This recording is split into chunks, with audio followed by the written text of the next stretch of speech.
सरकार यदि किसी पर मेहरबान हो जाए तो फिर अदालत के आदेशों को धता बताने से भी सरकारें नहीं चूकती हैं।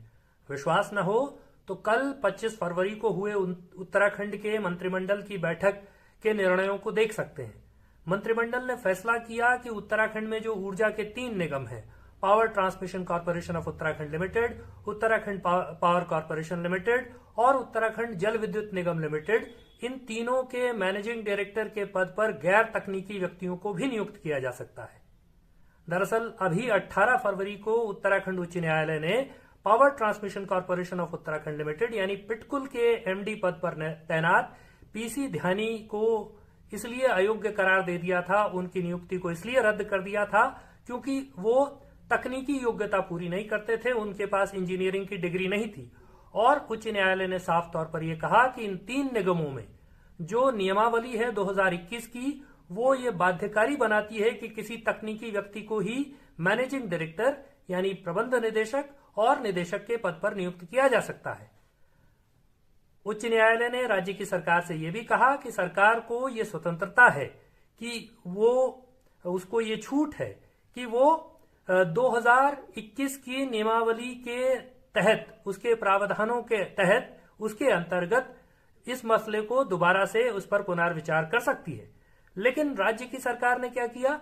राज्य की सरकार ने एक तो अदालत में जो तर्क दिए, अदालत में भी राज्य की सरकार ने तर्क दिया कि प्रैक्टिकल एक्सपीरियंस जो है कई बार वो उसको फॉर्मल टेक्निकल एजुकेशन के बराबर मानना चाहिए। अदालत ने इस तर्क को मानने से इनकार कर दिया। अदालत में राज्य की सरकार ने तर्क दिया कि माइक्रोस्कोपिक जुडिशियल स्क्रूटनी नहीं होनी चाहिए, यानी कि सूक्ष्मदर्शी तरीके से न्यायिक स्क्रूटनी नहीं की जानी चाहिए। अदालत ने इस तर्क को भी खारिज कर दिया। न्यायालय ने कहा कि आपको तकनीकी व्यक्ति को नियुक्त करना होगा।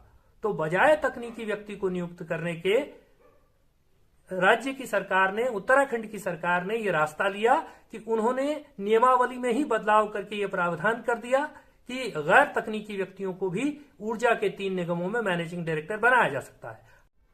आप सोचिए कि जूनियर इंजीनियर बनने के लिए मिनिमम एलिजिबिलिटी क्राइटेरिया होगा, असिस्टेंट इंजीनियर बनने के लिए मिनिमम एलिजिबिलिटी क्राइटेरिया होगा, एग्जीक्यूटिव इंजीनियर बनने के लिए, सुपरिंटेंडिंग इंजीनियर बनने के लिए मिनिमम एलिजिबिलिटी क्राइटेरिया होगा, लेकिन मैनेजिंग डायरेक्टर बनने के लिए कोई मिनिमम एलिजिबिलिटी क्राइटेरिया नहीं होगा। उसके लिए किसी को भी लाकर के बैठा दिया जाएगा।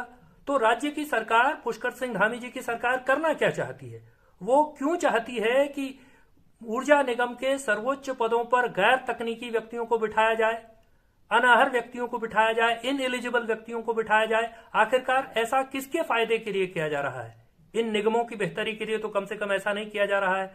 तो सिर्फ अपने कुछ लोगों को लाभ पहुंचाने के लिए, उनको फायदा पहुंचाने के लिए योग्यताओं में जो ये बदलाव किया गया है, ये स्वीकार्य नहीं हो सकता है। राज्य की सरकार को, पुष्कर सिंह धामी जी की सरकार को यह भी जवाब देना चाहिए कि उनको एलिजिबल अफसर्स क्यों पसंद नहीं है, जो अर्हता पूरी करते हैं, योग्यता पूरी करते हैं। ऐसे अफसर्स उनको क्यों नहीं चाहिए?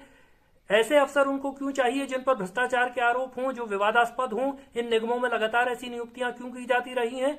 तो ये किसी भी सूरत में सरकार को इन सारे सवालों का जवाब देना चाहिए और अदालत के आदेशों को धता बताने की जो ये कोशिश है, इस कोशिश को तत्काल प्रभाव से रद्द करना चाहिए, निरस्त करना चाहिए।